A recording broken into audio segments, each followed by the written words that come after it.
وَلَقَدْ يَسَّرْنَا الْقُرْآنَ لِلذِّكْرِ فَهَلْ مِن مُّدَّكِرٍ۔ السلام علیکم ورحمۃ اللہ وبرکاتہ۔ الحمد للہ وکفیٰ وسلام علی عبادہ الذین اصطفیٰ۔ اشہد ان لا الہ الا اللہ وحدہ لا شریک لہ واشہد ان محمدا عبدہ ورسولہ صلی اللہ علیہ وآلہ وسلم۔ اللہم صلی علی محمد وعلی آل محمد کما صلیت علی ابراہیم وعلی آل ابراہیم انکا حمید مجید۔ اللہم بارک علی محمد وعلی آل محمد کما بارکت علی ابراہیم وعلی آل ابراہیم انکا حمید مجید۔ اما بعد فاعوذ باللہ السمیع العلیم من الشیطان الرجیم من ہمزہ ونفخہ ونفثہ۔ بسم اللہ الرحمن الرحیم۔ فسقى لهما ثم تولى إلى الظل فقال رب إني لما أنزلت إلي من خير فقير۔ پھر پانی پلایا ان دونوں کے لیے اور اس کے بعد سائے کی طرف پلٹا اور یہ کہنے لگا، یہ دعا کرنے لگا، رب انی لما انزلت الی من خیر فقیر، اے میرے رب تو جو کوئی بھی خیر میرے لیے نازل فرمائے میں اس کا محتاج ہوں۔ آیت نمبر 24 سورۃ القصص، یہاں سے آج کے سبق کا آغاز اللہ کی توفیق سے ہو رہا ہے۔ اور جیسا کہ پہلے یہ بات عرض کی جا چکی کہ آیت نمبر 7 سے لے کر آیت نمبر 43 تک حضرت موسیٰ علیہ السلام اور فرعون کے قصے کے چند پہلو اللہ کریم نے یہاں بیان فرمائے ہیں، اور اس میں پھر خاص طور پر جو آیت نمبر 7 سے 13 تک کا حصہ ہے اس میں حضرت موسیٰ علیہ السلام کے بچپن کے واقعات ہیں۔ آیت نمبر 14 سے 21 تک حضرت موسیٰ علیہ السلام کے جوانی کے واقعات، اور اس میں قبطی کا قتل بھی ایک بہت اہم واقعہ آپ کی زندگی کا وہ شامل ہے۔ پھر اس کے بعد آیت نمبر 22 سے آیت نمبر 28 تک آپ کے جو مدین کے 10 سال ہیں جو آپ نے مدین میں گزارے وہ اس میں شامل ہیں، اور پھر آیت نمبر 29 سے 43 تک حضرت موسیٰ علیہ السلام کی نبوت اور کامیابی اور آل فرعون کی غرقابی اس کا تذکرہ ہے۔ تو ظاہر ہے جس مقام پر ہم ہیں آیت نمبر 24 سے آغاز ہو رہا ہے،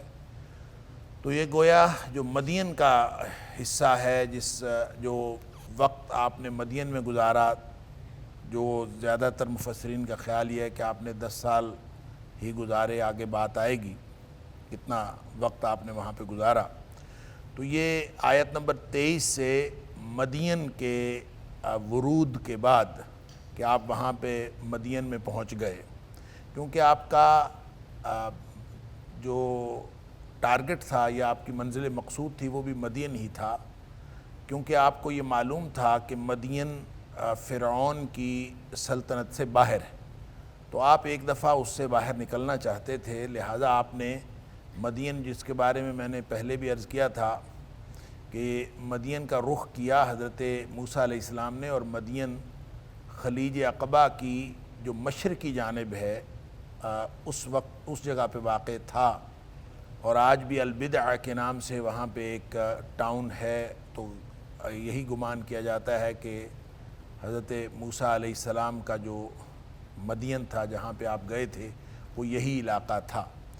یا پھر اس کے علاوہ تھوڑا سا اس سے آگے یعنی مزید مشرق کی جانب آپ جائیں تو جب بحیرہ مردار جس کو ہم کہتے ہیں، تو اس کے پھر تھوڑا سا آگے ایک جگہ ہے، آج کل اس کو مدین کہا جاتا ہے۔ تو یہ بھی بعض لوگوں کا گمان ہے جو آج کل اردن میں ہے، بعض لوگوں کا گمان ہے کہ وہ علاقہ تھا جہاں حضرت موسیٰ علیہ السلام وہاں پہنچے، تو لیکن وہ مزید دور ہو جاتا ہے، لیکن زیادہ صحیح بات یہی محسوس ہوتی ہے کہ جو خلیج عقبہ کا مشرقی کنارہ ہے وہاں پہ آپ تشریف لے گئے۔ تو وہاں جب آپ پہنچے تو وہاں کوئی جو مشہور کنواں تھا، پانی تھا، وَلَمَّا وَرَدَ مَاءَ مَدْيَنَ، اس سے قبل کی آیت میں ہم پڑھ آئے ہیں، ولما ورد ماء مدینہ، جو مدین کا کنواں تھا اس کے پانی پر جب پہنچے تو بہت رش تھا، وجد علیہ امۃ من الناس، وہاں پہ بڑی دنیا جو ہے وہ پہنچی ہوئی تھی، ایک رش لگا ہوا تھا اور لوگ جو ہیں وہ پانی پلا رہے تھے، یسقون، جو وہاں سے پانی اپنے اپنے مویشیوں کو پلا رہے تھے۔ وجد من دونہم امرأتین تذودان، دو خواتین بیچاری وہ اپنے جو مویشی ہیں یا اپنے جو بھیڑ بکریاں ہیں ان کو وہ روک رہی تھیں، بجائے اس کے کہ اس کی طرف جانے دیں وہ ان کو روک رہی تھیں۔ ساری دنیا کا رش پانی کی طرف تھا اور یہ دونوں ایک طرف کھڑی تھیں اور ان کو روک رہی تھیں کہ یہ اس طرف نہ جانے پائیں۔ یہ بڑا کہ عجیب و غریب اور قابل توجہ منظر تھا جو حضرت موسیٰ علیہ السلام نے دیکھا کہ یہ دو خواتین ہیں اور یہ روک رہی ہیں، باقی لوگ پانی پلانے کے لیے اپنے مویشی آگے لے جا رہے ہیں، یہ دونوں روک رہی ہیں۔ اب اس کا کیا مسئلہ تھا، کیا معاملہ تھا، یہ سمجھ نہیں پائے۔ قال ما خطبکما، پوچھ لیا تمہارا کیا معاملہ ہے، کہ ساری دنیا پانی پلا رہی ہے اور تم دونوں پانی نہیں پلا رہی اور بلکہ اپنے مویشیوں کو روک رہی ہیں۔ تو یہ میں نے عرض کیا تھا ذود بنیادی طور پر اونٹوں کی جماعت بلکہ 10 اونٹوں کی جماعت کو کہتے ہیں، لیکن زادہ یذودو جب اس کو ورب میں لیتے ہیں فعل کے اندر تو اس کا مطلب ہانکنا ہوتا ہے، دفع کرنا ہوتا ہے، روکنا ہوتا ہے۔ تو تذودان اصل میں وہ روک رہی تھیں، وہ آگے کی طرف ہانک نہیں رہی تھیں بلکہ ان کو جانے سے روک رہی تھیں۔ یہ تھی وہ ایک خاص بات جس کی وجہ سے حضرت موسیٰ علیہ السلام کی توجہ اس طرف ہوئی اور آپ نے ان سے پوچھ لیا ما خطبکما، تمہارا کیا معاملہ ہے۔ قالتا لا نسقی حتی یصدر الرعاء، وہ کہتی ہیں ہم پانی نہیں پلا سکتے اپنے مویشیوں کے جب تک سارے چرواہے چلے نہ جائیں، اور ظاہر ہے وہ کب تک جائیں گے، وہ فارغ ہو کے جائیں گے، اپنے مویشیوں کو پانی پلا کے جائیں گے، اور جب وہ پانی پلا کے جائیں گے تو پھر اس کے بعد ہم کریں گے۔ اس میں ایک بات یہ بھی کہہ دی کہ وَأَبُونَا شَيْخٌ کبیر، اور ہمارا جو والد ہے وہ بوڑھا آدمی ہے، تو اس کا مطلب یہ ہے کہ ہمارا کوئی بھائی نہیں ہے اور ہمارے پاس کوئی ایسا مرد نہیں ہے جو ان کے اندر گھس کے اپنے مویشیوں کو پانی پلا سکے، اس لیے ہم دور کھڑی ہیں تاکہ باقی چرواہے چلے جائیں تو پھر ہم اس کے بعد پانی پلائیں۔ اب یہ تھا وہ معاملہ کہ انہوں نے چند لفظوں میں پوری بات بتا دی، کہانی بتا دی کیا ہے۔ اس کے بارے میں پھر مفسرین نے مختلف باتیں لکھی ہیں۔ فَسَقَا لَهُمَا، کہ حضرت موسیٰ علیہ السلام نے ان دونوں کے لیے پانی پلا دیا۔ کیسے پلایا؟ درمیان میں گھس کے وہی جو جس ڈول سے سب کھینچ رہے تھے پانی اسی ڈول سے کھینچا، اور جس کو 10 لوگ جو ہیں وہ مل کے کھینچتے تھے، حضرت موسیٰ علیہ السلام نے اکیلے کھینچ لیا اور ان کو فوراً پانی پلا دیا۔ بعض لوگوں نے یہ کہا اور بعض نے یہ کہا ہے، اور اس پر حضرت عمر فاروق رضی اللہ تعالیٰ عنہ کا ایک قول بھی ہے جو علامہ طبری وغیرہ نے لکھا ہے، کہ وہ لوگ اپنا پانی پلانے کے بعد ایک پتھر اس چشمے کی یا کنویں کے اوپر رکھ کے چلے گئے، یا انہوں نے رکھ دیا، جس کو 10 لوگ ہٹاتے تھے۔ 10 لوگوں کی طاقت چاہیے تھی کہ اس کو رکھنے اور ہٹانے کے لیے، تو وہ رکھ کے چلے گئے تھے۔ تو حضرت موسیٰ علیہ السلام نے اکیلے وہ پتھر ہٹایا اور پتھر ہٹا کے ایک ہی ڈول کھینچا اور اس سے سارے مویشیوں کو پانی پلا دیا۔ یہ معاملہ تھا پتھر والا، یا پھر جیسے علامہ ابن کثیر نے بھی یہ نقل کیا ہے، اور اس طرح کی جتنی تفصیلی روایات ہیں جس کا تعلق قرآن حکیم کے بیان سے نہیں ہے، یہ تفصیلی روایات بالعموم ہمیں اسرائیلیات سے ملتی ہیں، اور جو اسرائیلی روایات ہیں ان کے صحیح ہونے کا چانس بہت کم ہوتا ہے، لیکن یہ کہا جا سکتا ہے کہ صحیح ہونے کا اور غلط ہونے کا ایک جتنا امکان ہے، زیادہ سے زیادہ 50-50 چانسز ہیں، ہو سکتا ہے ایسے ہو، بہرحال واللہ عالم۔ کیونکہ عمر فاروق رضی اللہ تعالیٰ عنہ جب کوئی بات کہہ رہے ہیں تو عمر فاروق یا دیگر صحابہ کرام، کیونکہ دیگر صحابہ کرام کے دیگر تفصیلات کے حوالے سے اقوال موجود، وہ اقوال ظاہر ہے کسی صحابی کا قول تو 2 ہی وجوہات کی بنیاد پر ہو سکتا ہے۔ ایک تو یہ کہ انہوں نے کوئی اسرائیلی روایت سنی ہو، اس کی بنیاد پر انہوں نے یہ بات کہہ دی، یا پھر انہوں نے نبی پاک صلی اللہ علیہ وسلم سے کوئی بات سنی ہو، اور تو کوئی سورس آف انفارمیشن ان کا تھا نہیں۔ اور جب اگر انہوں نے نبی کریم صلی اللہ علیہ وسلم سے سنی ہوتی تو وہ ضرور کہہ دیتے کہ ہم نے نبی پاک صلی اللہ علیہ وسلم سے سنی، اور اگر کوئی قول صحیح ہو اور وہ کہہ دیں کہ میں نے نبی پاک صلی اللہ علیہ وسلم سے سنی ہے، وہ تو مرفوع حدیث ہو گئی، اس کے غلط ہونے کا کوئی چانس باقی نہیں رہتا اگر وہ سندن صحیح ہو تو۔ لیکن ایسی کوئی روایت ہمیں ملتی نہیں ہے۔ عام طور پہ یہ تفصیلات اقوال ملتے ہیں، اور اقوال کا سورس جو ہے وہ یقیناً پھر اسرائیلیات ہی ہیں۔ لہٰذا پانی پلایا، قرآن نے بس اتنی بات بتائی ہے کہ فَسَقَىٰ لَهُمَا، ان دونوں کے لیے پانی پلا دیا بس۔ وہ کیسے اس کی کیفیت تھی، اس کی تفصیل کیا تھی، پتھر اٹھا کے پانی پلایا یا صرف ان کے سارے رش کے اندر، انبوہ کے اندر خود گھس کے ڈول کھینچا اور پانی اسی وقت پلا دیا، بہرحال کوئی غیر معمولی بات تو بہرحال ہوئی تھی اور غیر معمولی واقعہ ہوا تھا، جس وجہ سے وہ خاتون جب وہ گھر گئی ہیں تو پھر اگلی آیات میں ہے کہ پھر وہ فوراً واپس آ گئی۔ ظاہر ہے کہ ان کے والد جو ابونا شیخ کبیر، جو بوڑھے آدمی ہیں، انہوں نے پوچھا ہوگا کہ آج جلدی کیوں آ گئیں، تو کیا واقعہ ہوا، تو انہوں نے بتا دیا ہوگا کہ کسی شخص نے اس طرح سے پانی پلایا، تو پھر اس کے بعد اگلی باتیں۔ لیکن قرآن بس یہ ایک اجمالی بیان دیتا ہے فَسَقَىٰ لَهُمَا، کیسے پلایا یہ اس کی تفصیل نہیں معلوم، پانی پلا دیا۔ ثُمَّ تَوَلَّىٰ إِلَى الظِّلِّ، پھر وہ سائے کی طرف آ گئے۔ إِلَىٰ ظِلٍّ نہیں کہا قرآن نے، إِلَى الظِّلِّ کہا ہے، الف لام کے ساتھ معرفہ بن جاتا ہے۔ اس کا مطلب ہے کوئی گاؤں میں جب آپ جہاں کہیں جاتے ہیں، جہاں کنویں ہوتے تھے، اب تو خیر شاید وہ سلسلہ ہی ختم ہو گیا، تو پورے گاؤں کا جب ایک کنواں ہوتا تھا تو ایک سائے کی جگہ بھی ہوتی تھی، ایک پراپر جگہ بنی ہوتی تھی جو لوگ سائے میں بیٹھتے، یا وہاں پہ کوئی بیٹھنے کی جگہ، تو إِلَى الظِّلِّ کا مطلب ہے پراپر جگہ تھی سائے میں بیٹھنے کی، تو وہ پھر اس سائے کی جگہ کی طرف جو ہے، جو جانی پہچانی جگہ تھی، ایسے نہیں ہے کہ کسی انجان جگہ پہ جا کے بیٹھ گئے، جانی پہچانی جگہ پہ سائے میں جا کے بیٹھ گئے، کوئی بیٹھنے کی جگہ بنی ہوئی ہوگی، وہاں جا کے بیٹھ گئے۔ اب ظاہر ہے آپ اندازہ کیجئے کہ جو سفر کر کے آیا ہے سینکڑوں میل کا، اور پھر پیدل سفر کیا ہے، تھکاوٹ کی بھی انتہا ہے، بھوک کی بھی انتہا ہے، پھر غریبی سے مراد اجنبیت، غریب الوطن مسافر کو کہا جاتا ہے، تو کوئی اجنبیت تھی، کوئی جاننے والا نہیں تھا، کوئی کچھ نہیں تھا، اور جس کو آپ فقر کہہ لیں، خود انہوں نے کہا میں محتاج ہوں اللہ، اور دعا کر دی رب انی لما انزلت الی من خیر فقیر، اللہ تو جو بھی میرے لیے بھلائی نازل کرے میں اس کا محتاج ہوں۔ گویا اب تو گویا قطرے قطرے کے محتاج نہیں، جیسے آدمی قطرے قطرے کا محتاج ہوتا ہے یا پائی پائی کا محتاج ہوتا ہے، تو اپنے آپ کو اپنے رب کے سامنے پیش کر دیا کہ اللہ میں محتاج ہوں اور تو میرے لیے جو بھی خیر نازل فرمائے۔ اس کا مطلب یہ ہے کہ اس مایوسی کے شدید عالم میں ایک تو حضرت موسیٰ علیہ السلام نے اللہ سے امید نہیں توڑی، دعا اللہ سے کی ہے، اور پھر اللہ کی ربوبیت کو پکارا ہے، رب اے میرے رب،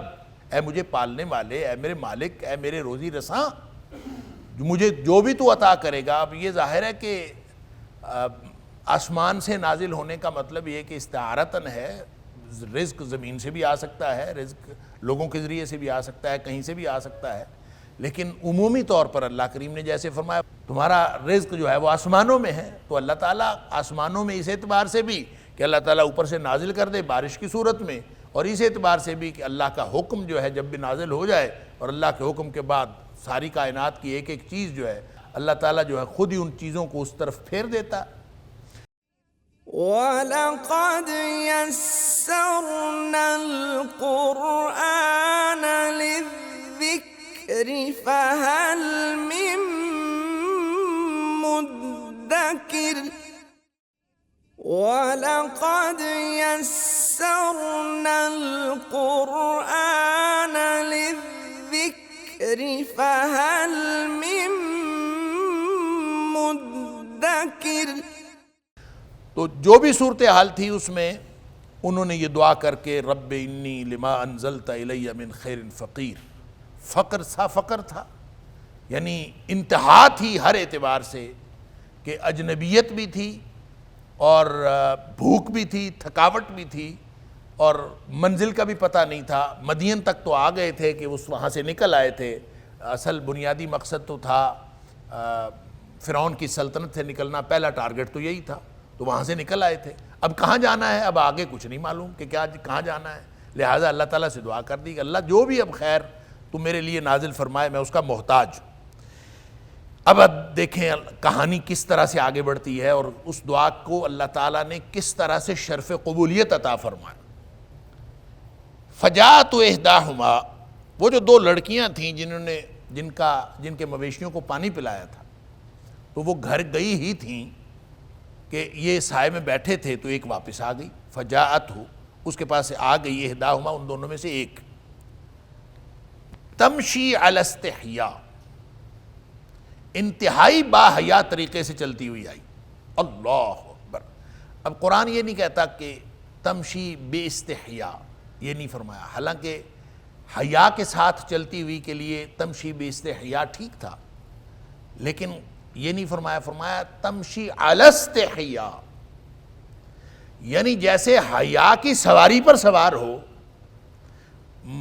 سراپا حیا تھی. اور یہ بالکل ایک مبالغہ اور بہت زیادہ حیا کا جو بندوبست اور انتظام ہو سکتا ہے، اس کے اظہار کے لیے اللہ کریم نے اس طرح سے فرمایا کہ تمشی علی استحیاء. اس کی چال، اس کے کپڑے، اس کا سارا کچھ، وہ سب کچھ اس طرح سے تھا کہ وہ حیا کا پیکر تھی. اللہ اکبر. اور حیا کا پیکر کیسے ہوتا ہے واللہ عالم، ہم تو آج کل کے دور میں شاید بھول ہی گئے ہیں کہ کوئی خاتون اگر حیا کا پیکر ہو تو وہ کیسی ہوتی ہے، ہمیں تو شاید معلوم ہی نہیں. عمر فاروق رضی اللہ تعالیٰ عنہ کا ایک قول ہے جس کو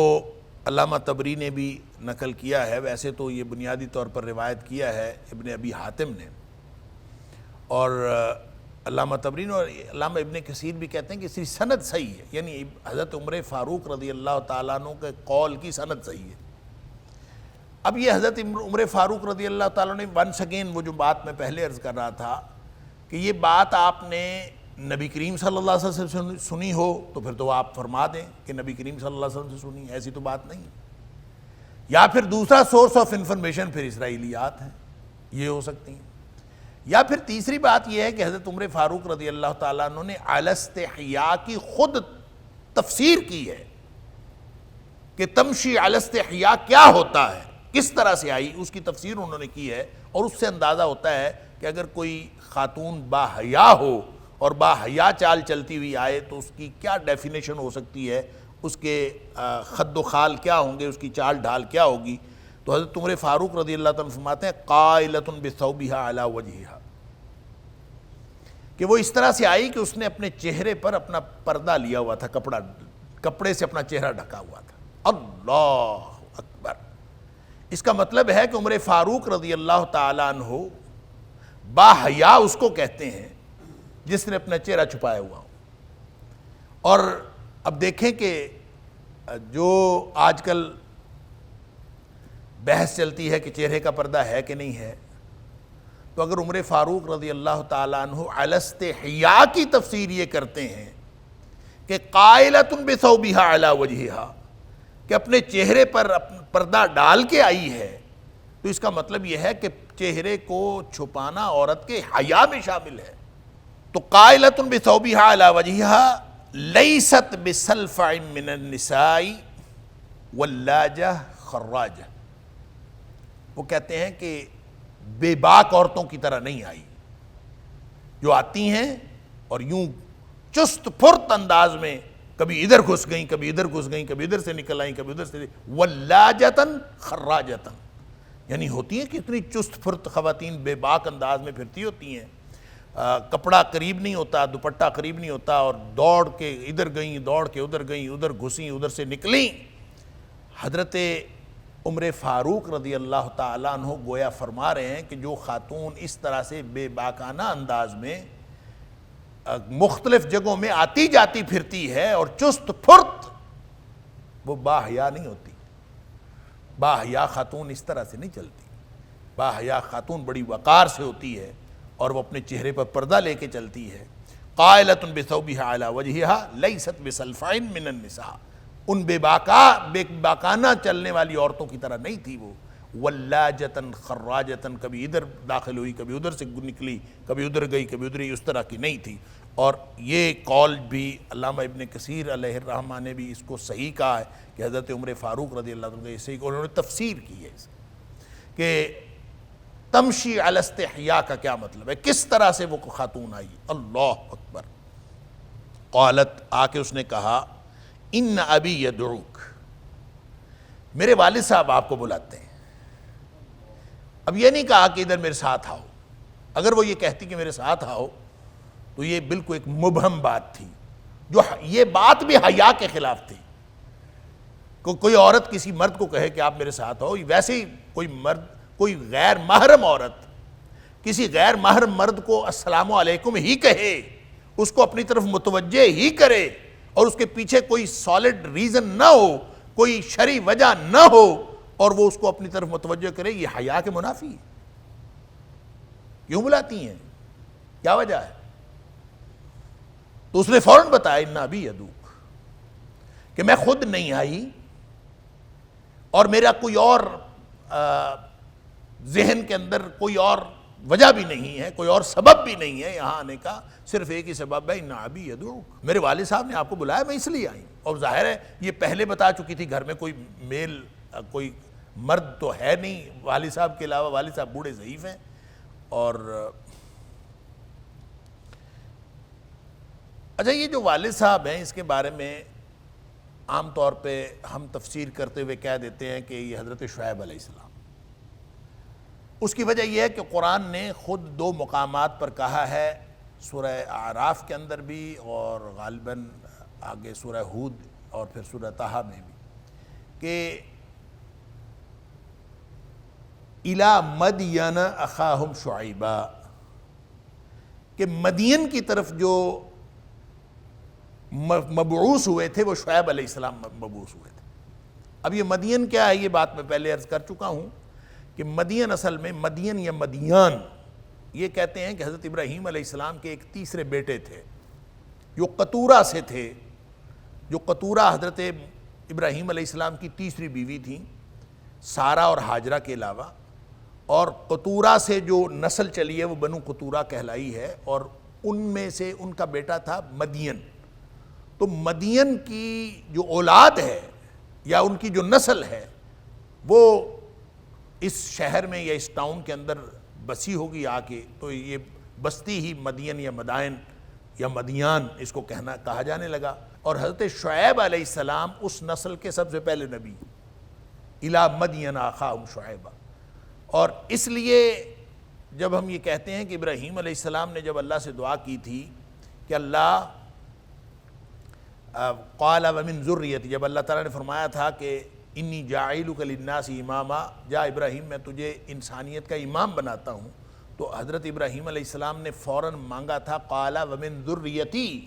اللہ میری اولاد میں سے بھی بنانا۔ تو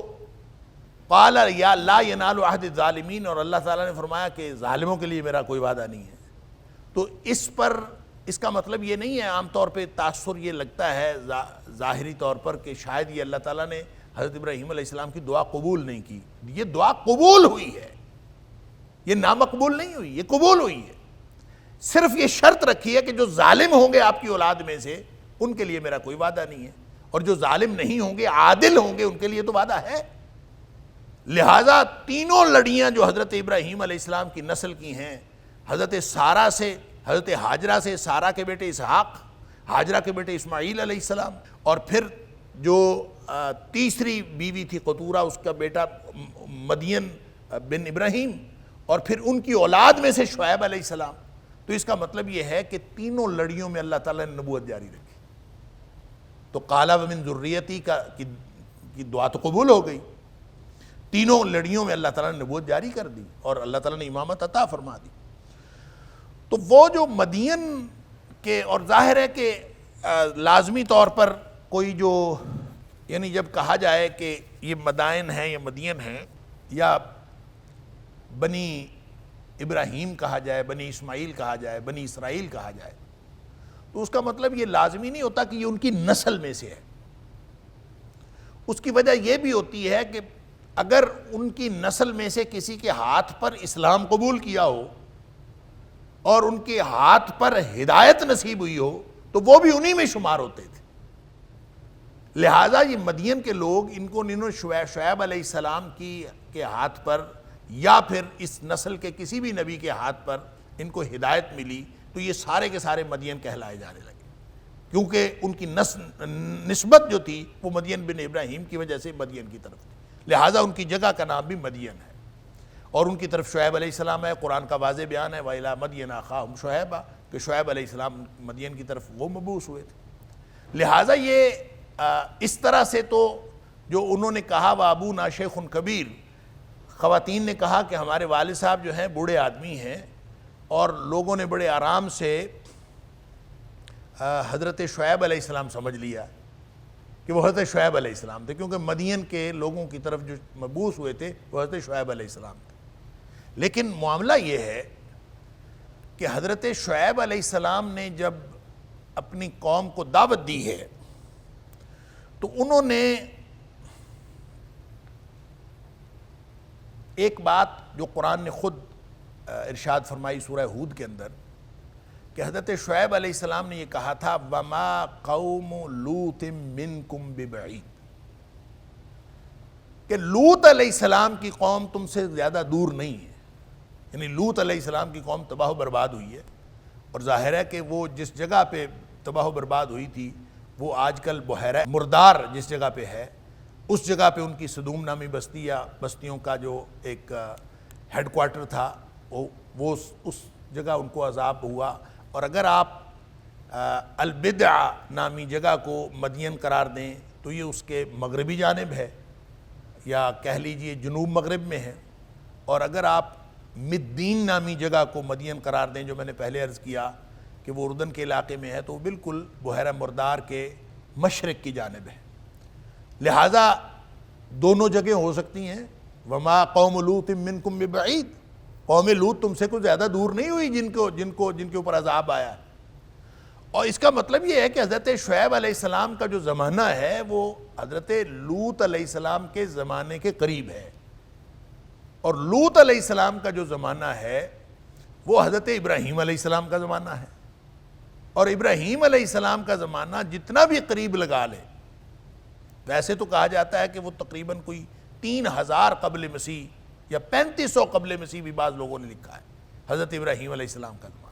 لیکن زیادہ محتاط طریقے سے اگر بات بیان کی جائے تو حضرت ابراہیم علیہ السلام کا زمانہ جو ہے وہ کم از کم بھی 2500 قبل مسیح کا زمانہ ہے، یعنی 2500 سال قبل مسیح. اور حضرت موسیٰ علیہ السلام کا جو زمانہ ہے وہ 1300 قبل مسیح کے قریب ہے. لہٰذا درمیان میں تو اتنی صدیاں ہیں. اگر لوط علیہ السلام کے زمانے میں حضرت شعیب علیہ السلام ہوئے تھے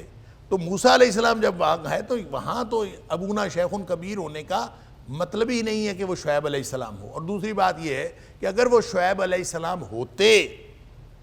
تو قرآن صریح انداز میں بیان کر دیتا، کیونکہ شعیب علیہ السلام کا تذکرہ آیا ہے.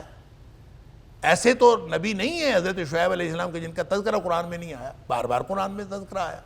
تو جب قرآن میں ذکر آیا ہے تو یہاں اگر وہ شعیب علیہ السلام ہوتے تو ان کا ذکر آ جاتا. قرآن نے ان کو کوئی نام نہیں دیا تو اس کا مطلب ہے کہ یہ وہ شعیب علیہ السلام نہیں تھے. البتہ اسی طرح کی بعض روایات ایسی ہیں جن کے اندر یہ کہا گیا ہے کہ بعض کہنا چاہیے کہ احادیث ایسی ہیں جن کے اندر کہا گیا ہے کہ یہ شعیب علیہ السلام تھے، لیکن ان میں سے کوئی بھی حدیث جو ہے وہ سندن صحت کے درجے کو نہیں پہنچتی. لہٰذا اب یہ شعیب علیہ السلام تھے کہ نہیں تھے اس بارے میں آپ یہ کہہ سکتے ہیں کہ قرآن بھی اس بارے میں خاموش ہے اور حدیث بھی اس بارے میں خاموش ہے. کسی صحیح حدیث سے یا قرآن سے ہمیں یہ پتہ نہیں چلتا کہ یہ شعیب علیہ السلام. البتہ مفسرین نے تو بعض مفسرین نے پورے تیقن کے ساتھ کہا ہے کہ حضرت شعیب علیہ السلام تھے. اور ان میں جو سب سے میں سمجھتا ہوں کہ جو معتبر نام ہے امام قرطبی علیہ الرحمہ. امام قرطبی نے تو بالکل صریحاً یہ کہا ہے کہ یہ حضرت شعیب علیہ السلام تھے. تو ہو سکتا ہے کہ اگر قرآن کے اس بیان کو وما قوم لوط منکم ببعید صرف جغرافیائی اعتبار سے دیکھ لیا جائے، اس کو زمانی اعتبار سے نہ دیکھا جائے، تو یہ بات ہو سکتی ہے کہ انہوں نے کہا کہ لوط علیہ السلام کی قوم کو جس کو عذاب آیا تھا، چاہے وہ کئی صدیاں پہلے آیا تھا، وہ تمہارے قریب ہی ہے وہ جگہ. جیسے آج بھی ہم کہہ سکتے ہیں کہ ہم وہاں کھڑے ہوئے ہوں تو ہم کہیں کہ یہ قریبی جگہ ہے، یہ کچھ زیادہ دور نہیں ہے جہاں ان کے اوپر عذاب آیا تھا. لہٰذا ہو سکتا ہے، یہ بالکل امکان ہے کہ حضرت شعیب علیہ السلام کا زمانہ بعد کا ہو اور لوط علیہ السلام کا حوالہ انہوں نے صرف اس لیے دیا ہو جغرافیائی اعتبار سے کہ وہ قریب ہے، وہ زمانی اعتبار سے نہ دیا ہو. وَلَقَدْ يَسَّرْنَا الْقُرْآنَ لِلذِّكْرِ فَهَلْ مِن مُّدَّكِرٍ وَلَقَدْ يَسَّرْنَا الْقُرْآنَ لِلذِّكْرِ فَهَلْ مِن مُّدَّكِرٍ. لہٰذا جب بعض احادیث ایسی موجود ہیں جس میں اشارات ملتے ہیں، بلکہ تصریح ملتی ہے کہ حضرت شعیب علیہ السلام ہی تھے، تو اگرچہ وہ سندن درست نہیں ہے، لہٰذا آپ یہی کہہ سکتے ہیں کہ اس کے بارے میں قرآن اور حدیث خاموش ہیں. اب باقی مفسرین کی آراء ہیں، آپ یہ اعتبار کرنا چاہیں، تسلیم کرنا چاہیں کہ حضرت شعیب علیہ السلام تھے تو درست ہے، نہ تسلیم کرنا چاہیں تو بھی آپ کی مرضی. اچھا، البتہ جو بنی اسرائیلی روایات ہیں، تالمود وغیرہ، ان میں اس شیخ کبیر کا نام باقاعدہ ذکر کیا گیا ہے. وابونا شیخ کبیر، یہ شیخ کبیر کون تھے، ان کے نام ذکر کیے گئے ہیں، مختلف جگہوں پہ مختلف نام ہیں، اور اس اعتبار سے بھی انہوں نے کہا کہ یہ کوئی ڈیفرنٹ پرسنالٹی تھی، حضرت شعیب علیہ السلام نہیں تھے. اور ان میں جو سب سے زیادہ معروف نام ہے وہ یترو ہے، اور یترو یا یسرو. لیکن اس پر بھی بعض مفسرین کا خیال یہ ہے کہ یہ حضرت شعیب علیہ السلام کا ہی لقب تھا، یا بعض نے کہا ہے کہ وہ اس علاقے کے لوگ اپنے پروہت کو یا اپنے بڑے کو یا اپنے مذہبی رہنما کو یسرو کہتے تھے یا یترو کہتے تھے، اس لیے ان کو یترو کہا گیا ہے. وہ نام ان کا شعیب علیہ السلام تھا، لیکن صرف اور صرف وہ مذہبی رہنما ہونے کی وجہ سے ان کو یہ یترو کہا جاتا ہے. واللہ عالم. یہ اس لیے میں نے یہ ساری بات کر دی کہ یہ بحث ایک ہے مفسرین کے ہاں کہ یہ شیخ کبیر کون تھے. لہٰذا جب قرآن اور حدیث خاموش ہے تو ہم بھی اس کے بارے میں خاموش ہی رہتے ہیں کہ یہ شعیب علیہ السلام تھے یا کوئی اور تھے. واللہ عالم بالصواب. تو قالت ان ابی یدعوک، اس خاتون نے آ کے کہا کہ میرے والد صاحب آپ کو بلا رہے ہیں. اب یہ بھی ایک مطلق بات تھی کہ میرے والد صاحب بلا رہے ہیں، اور اس نے ساتھ ہی وجہ بھی بتا دی کہ کیوں بلا رہے ہیں. کہتی ہے لیجزیک اجر ما سقیت لنا، تو نے جو ہمارے لیے مویشیوں کو پانی پلایا نا، اس کی اجرت دینا چاہتے ہیں. اللہ اکبر. اس کا مطلب یہ ہوا کہ جتنی بات صریح ہو، جتنی بات صراحت کے ساتھ کر دی جائے، اور جتنی اس کی تفصیلات بتا دی جائیں، یہ حیا کا تقاضا ہے کہ ساری باتیں بتا دی جائیں، اس میں کوئی بات مبہم نہ رکھی جائے. جتنی باتیں مبہم ہوگی وہ حیا کے منافی ہیں. لہذا وہ چونکہ با حیا خاتون تھی، اور کیسی با حیا خاتون ہوگی، کس طرح حیا سے وہ چلی ہوگی، اس کی حیا کی کیا کیفیت ہوگی کہ قرآن نے کہا ہے کہ تمشی علی الاستحیاء، کہ قرآن جب جس کی تعریف کر رہا ہے کہ وہ حیا کے ساتھ چلی تو اس کی حیا کی کیفیت کیا ہوگی. اللہ اکبر. جس کی تعریف اللہ کریم نے کی ہے، سبحان اللہ. لہٰذا اب اس کے ساتھ جتنی جڑی ہوئی باتیں ہیں اس کو ہم ایک رول ماڈل کے طور پر لے سکتے ہیں. اب اس نے آ کے یہ نہیں کہا کہ آپ میرے ساتھ چلو، یہ کہتی تو یہ تو بالکل ایک بے باکانہ انداز تھا، یہ حیا کے منافی بات تھی. اس نے کہا ان ابی یدوک، میرے والد صاحب آپ کو بلا رہے ہیں، اور پھر یہ بھی نہیں مبہم رہنے دیا کہ کیوں بلا رہے ہیں، فوراً وجہ بھی بتا دی. اس لیے بلا رہے ہیں لیجزیک اجر ما سقیت لنا، تاکہ آپ کو اس کا بدلہ دے دیں، اجرت دے دیں کہ آپ نے جو ہمارے مویشیوں کو پانی پلایا ہے اس کا بدلہ اور اجرت دینے کے لیے بلا رہے ہیں۔ اب وہ اٹھ کے چل پڑے۔ اس پر بھی بعض مفسرین کو یہ اعتراض ہے کہ حضرت موسیٰ علیہ السلام اللہ کے نبی تھے، تو اللہ کا نبی تو بے لوث کام کرتا ہے، اللہ کے نبیوں کو تو رفاع عامہ کے کام کرنا ان کے مشن کے اندر شامل ہوتا ہے۔ جیسے نبی اکرم صلی اللہ علیہ وآلہ وسلم کے بارے میں حضرت خدیجہ رضی اللہ تعالیٰ عنہا فرماتی ہیں کہ آپ صلہ رحمی کرتے ہیں، وَتَحْمِلُ الْكَلْ وَتَكْسِبُ الْمَعْدُومِ، یعنی آپ کی خصوصیات بتائیں کہ آپ وَتَقْرِ الضَّيْفِ، کہ آپ مہمان نوازی کرتے ہیں، آپ بے کسوں کا سہارا بنتے ہیں، آپ مختلف قسم کی جو رفاہی سرگرمی ہیں اس میں آپ ہمیشہ بڑھ چڑھ کر حصہ لیتے ہیں۔ تو حضرت موسیٰ علیہ السلام نے بھی اگر ایک کام کر دیا جو کہ عین منصب نبوت کے مطابق تھا اور منصب نبوت کا تقاضا تھا، اور ایک ایسا شخص جو مستقبل میں نبی بننے والا ہے، اس نے اگر کسی کا کام کر دیا، کسی بے کس کا سہارا بن گئے، تو اس میں اجرت والی کیا بات تھی؟ تو اجرت لینے کے لیے اللہ اکبر، کیا حضرت موسیٰ علیہ السلام نے اس موقع پر کہنا نہیں چاہیے تھا کہ میں تو اجرت کے لیے کام نہیں کیا، میں تو اللہ کے لیے کام کیا ہے، لہذا میں اجرت نہیں لیتا؟ حضرت موسیٰ علیہ السلام نے ایسی کوئی بات نہیں کی، خاتون بلانے آئی، اٹھ کے ساتھ چل پڑے۔ اس پر بعض لوگوں نے بڑی تفصیل سے بحث کی۔ بات اصل میں یہ ہے کہ حضرت موسیٰ علیہ السلام، اجرت وہ ہوتی ہے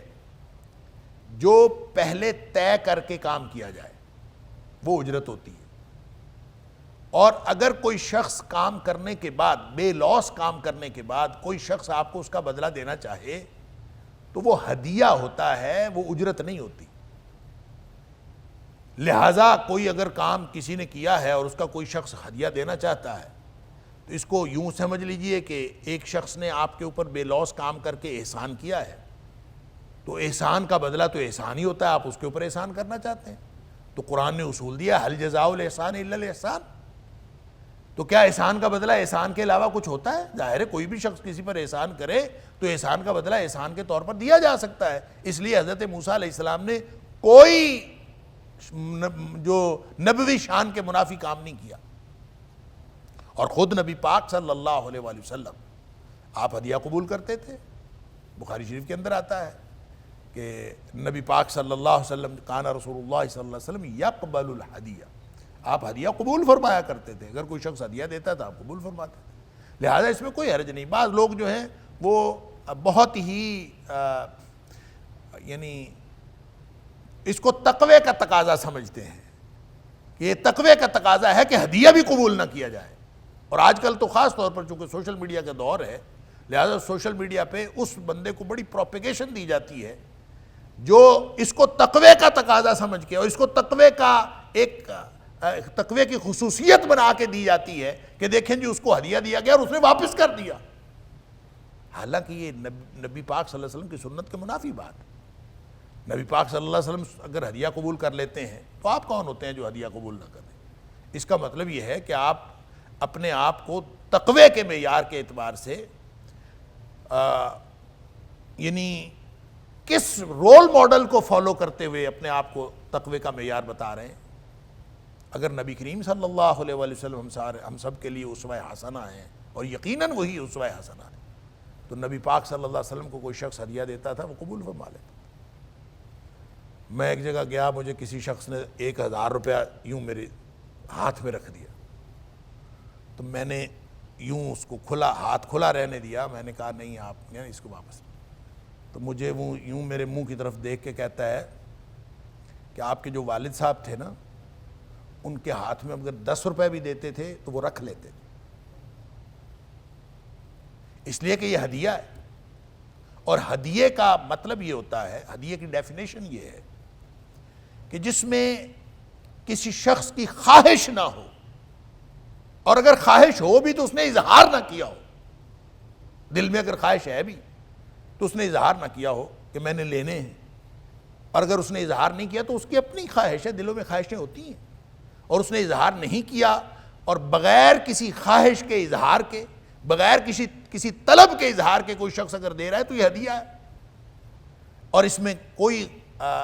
حرج نہیں ہے۔ اور نبی پاک صلی اللہ علیہ وسلم ہدیہ قبول کرتے تھے، بلکہ آپ نے حکم فرمایا کہ آپس میں ایک دوسرے کو ہدیے دیا کرو، تہادو تحابو، آپس میں ایک دوسرے کو ہدیے دیا کرو، اس سے محبت بڑھتی ہے۔ لہٰذا ایک تو بات حل جزاء الاحسان الا الاحسان والی، کہ حضرت موسیٰ علیہ السلام نے ایک احسان کیا تھا، وہ احسان کا بدلہ انہوں نے دینے کا پروگرام بنایا، تو اس میں کوئی حرج نہیں۔ دوسری بات یہ ہے کہ حضرت موسیٰ علیہ السلام نے بغیر کسی طلب کے، بغیر کسی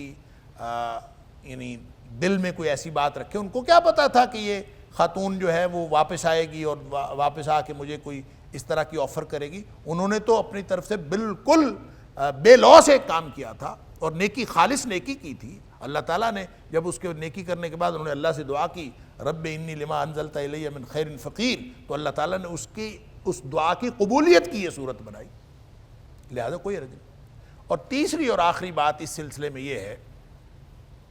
کہ حضرت موسیٰ علیہ السلام اجرت لینے کو بھی ناجائز نہیں سمجھتے تھے۔ اگر اجرت بھی لے لی جائے تو یہ ناجائز نہیں ہے۔ اگر آپ نے کوئی کام کیا اور کوئی شخص آپ کو اجرت آفر کر دے، یا آپ لینا چاہیں کہ آپ نے کام کیا ہے اجرت لینا چاہیں، تو اس میں کوئی حرج نہیں۔ اس کی دلیل جو ہے وہ سورہ کہف کے اندر، جہاں حضرت موسیٰ علیہ السلام کا